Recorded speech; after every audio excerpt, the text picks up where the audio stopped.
Bom, gente, vou começar aqui trazendo, né, a resposta do Silas Malafaia, né? Ele disse que nunca foi pobre, como está dito no podcast, que vem de uma família de classe média. A gente tem um vídeo dele que desmente isso. Então, vou começar trazendo esse primeiro vídeo para a gente começar aqui a nossa conversa. Vamos lá? Vamos assistir? Vamos ver. Eu sei o que eu passei para manter programa no ar. Vendi carro, não vendia mulher e filho porque não podia. Tá? Andava de ônibus com programa de televisão no ar. Eu sei que eu já passei de ficar igual um maluco na Avenida Rio Branco, andando para lá e para cá, porque não tinha dinheiro para pagar programa e com medo de sujar o nome da igreja. Ou seja, confessou, né? Ele disse que ele tinha problemas financeiros. A questão, né, acho que a Juliana e o Igor podem explicar melhor. Ao responder ao podcast, ele quis dizer, pobre eu nunca fui. Eu sempre fui de classe média, mas para os fiéis dele, ele dizia o contrário, né? Juliana e Igor. Então, começa daí, né? Assim, eu acho que tem vários pontos para responder a resposta do Silas Malafaia, não é isso? Exatamente, Rodrigo. Um dos primeiros tópicos que o Malafaia falou no vídeo de 26 minutos.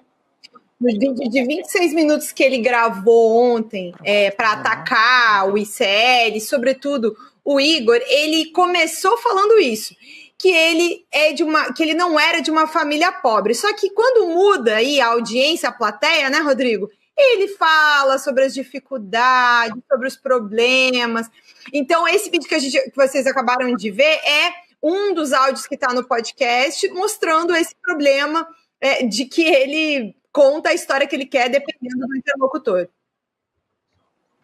Eu acho que vale a pena a gente trazer um outro ataque do Malafaia aqui do ICL, que ele diz que o patrimônio dele nunca foi misturado com o da igreja, e a gente tem o vídeo a respeito disso também aqui. Então a gente vai trazer aqui mais esse, vamos voltar a conversar com a Juliana e o Igor na sequência. Vamos lá.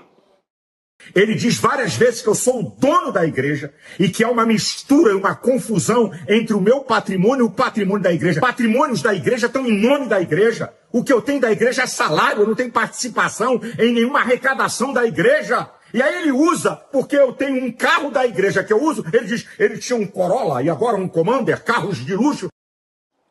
E aqui a gente tem o documento que foi assinado por ele de maneira eletrônica, né, Juliana, Igor aqui, pelo próprio Silas Malafaia, né, tanto como responsável pela Assembleia de Deus, como pela editora Central Gospel. Aqui está na tela, a gente já separou aqui a assinatura eletrônica do Silas Malafaia na Assembleia de Deus Vitória em Cristo, também editora Central Gospel, que são os negócios da família. Acho que Juliana e Igor também podem explicar para a gente melhor, né, destrinchar aqui esse assunto. Gabi, assim, esse documento ele próprio compartilhou nesse vídeo de ataque a gente. E ele mostra muito do que a gente está falando, basicamente, que ele assina por várias pessoas jurídicas ao mesmo tempo, no mesmo documento, e ele controla todas elas, assim, o dono da igreja está muito aí, é ele que assina os contratos, que decide os gastos que a empresa vai ter, os investimentos que ela vai fazer. Então, assim, fica muito claro nesse próprio contrato que ele divulgou, volta a falar, que sim, ele é o dono da igreja, o CNPJ tem o nome dele, ele toma todas as decisões, não é um ambiente democrático ou com uma governança institucional que tem outras pessoas tomando decisões, assim. Aqui também, gente, a compra de uma aeronave que foi usada pelo Silas Malafaia também desmente, de certa forma, né, o pastor Silas Malafaia. A gente tem aqui a fala dele a respeito disso. Vou também trazer esse trecho em vídeo para a gente poder comentar. Vamos lá. O avião custou $1.400.000. Ele hoje vale uns 700, 800 mil. É um avião 1985, tem 40 anos, está velho, dá muita manutenção. E eu estou pedindo a Deus para me dar recurso para comprar um avião mais novo, para eu andar para lá e para cá, cumprindo os objetivos da associação, que é pregar o evangelho. Aí, Igor. Ou Ju, né? A Ju, acho que quer comentar. Vamos lá, Ju. Eu queria comentar que, assim, ele tá ali o tempo todo dentro do vídeo acusando a gente de não ter como demonstrar a confusão patrimonial que ele faz entre a igreja e o CPF dele. E a associação que também é presidida ali por ele, por pessoas da família dele. Mas é esse o ponto, né? Quem decide quem compra o avião? Esse áudio dele? Poxa, mas se ele não é o dono, Por que ele está falando que ele é que tem que comprar o jato? Por que ele fala quanto é que ele foi que ele pagou? Entendeu? Então, assim, o discurso é todo contraditório. Ele fala o tempo todo como quem toma as decisões. Então, como é que você vai separar o que é do Malafaia e o que é da igreja, o que é da associação? Essa é a questão. Quem tem mais poder que o presidente da própria igreja? Quem manda no Malafaia, se não é o próprio Malafaia? Exato, não é o Silas arrecada e o Malafaia gasta. Acho que teve um ato falho aí nessa declaração também, né? Ele fala para me dar o dinheiro, né? Então, assim, na hora de comprar é para dar para ele, não para VEC, assim. Sim. Eu acho que esse ato falho é interessante da gente apontar também. Ele fala para me dar o dinheiro para comprar outro avião, assim. É muito bom, eu estava conversando com o Igor no Em Detalhes, que foi pro ar hoje de manhã, é quase como o Pelé e o Edson, né? Pelé e o Edson. Silas, o Malafaia, como se tivesse ali uma a separação é essa. E outra, ele fala que é para ir daqui para lá, de lá para cá, para pregar o evangelho. Não é só para pregar o evangelho, é para fazer a campanha da anistia de Bolsonaro. Uma campanha que ele se orgulha de financiar. Então não é só para evangelho, que fique bem patente. Aqui também falando a respeito dos rendimentos dele, que é mais um trecho em que ele acusa o ICL de mentir a respeito disso, a gente tem um trecho e na sequência a gente pode mostrar um documento. Então vamos ouvir a fala do Silas Malafaia a respeito, né, de ele acusando o ICL de mentir sobre os rendimentos dele. Vamos lá. Vocês estão entendendo? O valor do meu imposto de renda de 962 mil e pouco é a soma do meu salário mais a soma da oferta do meu aniversário. Eu não vou dizer quanto é o meu salário, nem quanto foi a oferta, que eu não devo essa satisfação a ninguém. Aí, Igor, se você quiser explicar, porque a gente tem aqui o documento, a gente pode colocar aqui na tela, que foi obtido esse documento pelo Igor e pela Juliana, com a declaração de imposto de renda do Silas Malafaia, não é isso? Então a gente vai colocar aqui na tela, se você puder explicar também, a gente já está com o documento aqui. A gente tem que chamar o VAR aqui, né? Porque fica complicado. O pastor faz essa distinção de que esse valor de 962 mil que a gente está vendo na tela, que é o que ele declarou ter recebido da igreja dele em 2018, não seria só o salário dele, teria também uma parte do dinheiro, que ele não estipula qual é, que seria uma oferta que ele ganha de presente dos fiéis no aniversário dele. Só que só tem um problema aí. Ele, assim, esse documento, o imposto de renda dele, não faz nenhuma distinção disso. Não tem nenhum elemento que indique que isso não é só o salário. Ele também não informa, não dá nenhum outro elemento que diga que parte disso é oferta. E nos anos anteriores essa oferta não aparece. Ele diz que fez um propósito na igreja de até 2016 não receber nada. Mas assim, ele não dá nenhuma evidência de que isso não é o salário dele. Assim, ele teve a oportunidade várias vezes de esclarecer isso, inclusive quando nós procuramos ele.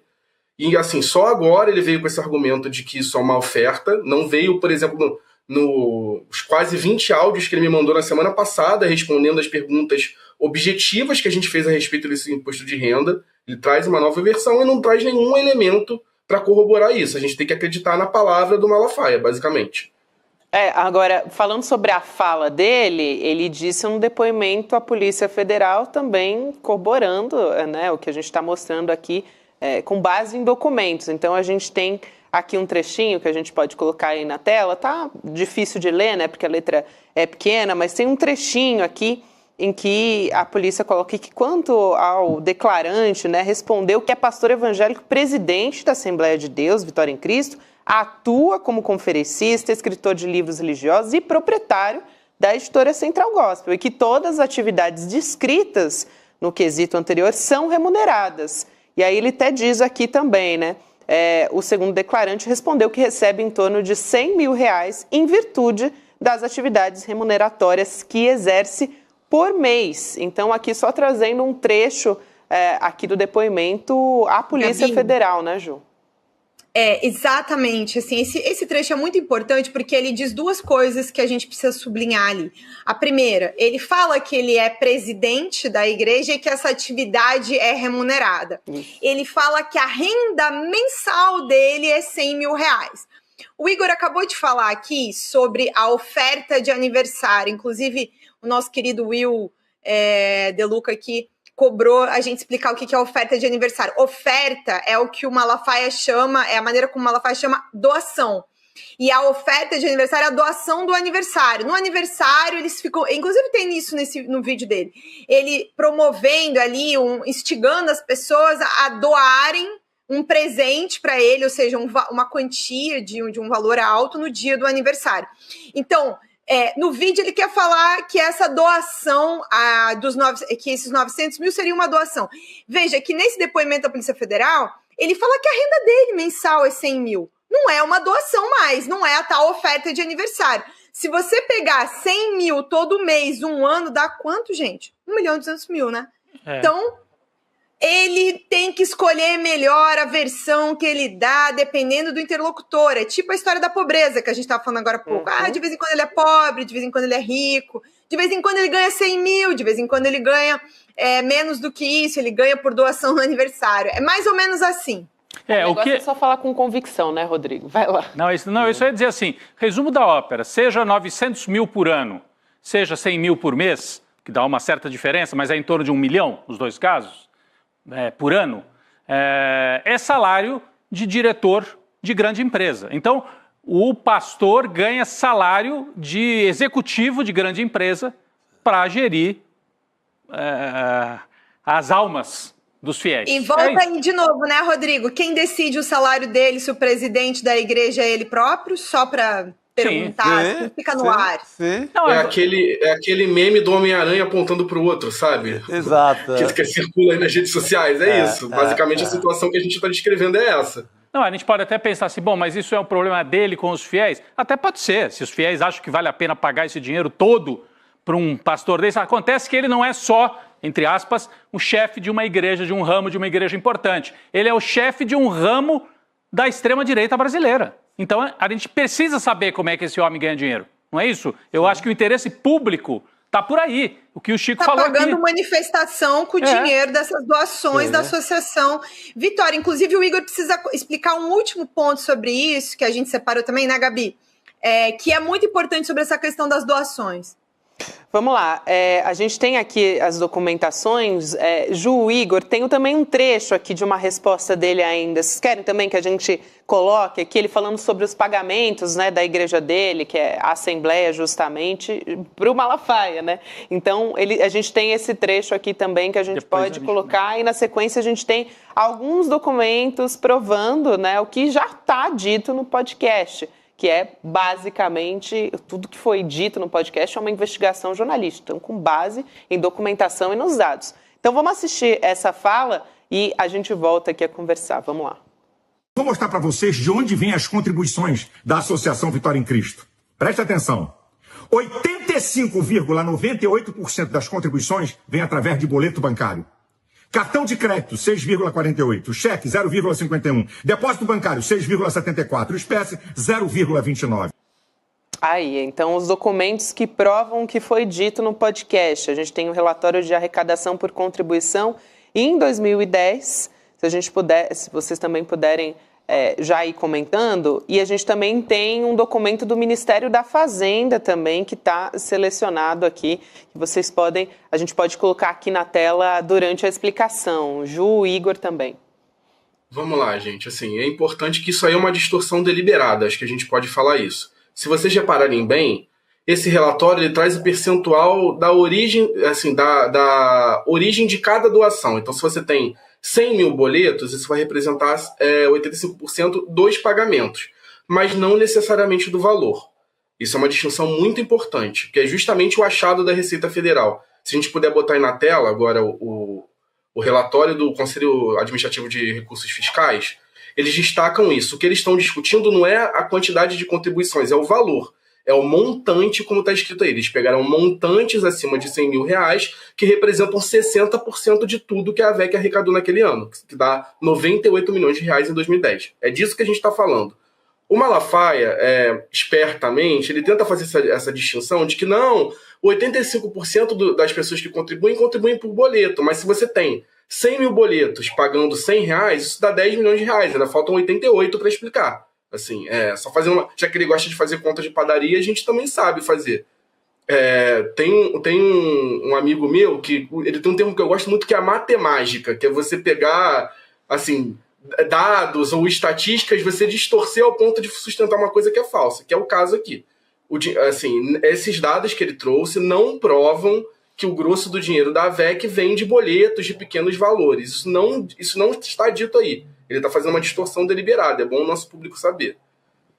É isso. Então... O último recado que eu preciso dar, Gabi, é o seguinte. Ele não apontou uma única informação a ser corrigida. Não há absolutamente nada para ser corrigido, em absolutamente nada do que veio à tona. E aí, enfim, ele tem mais 3 semanas aí de podcast para a gente publicar, para ele ouvir, para ele gravar outros vídeos se ele tiver essa intenção.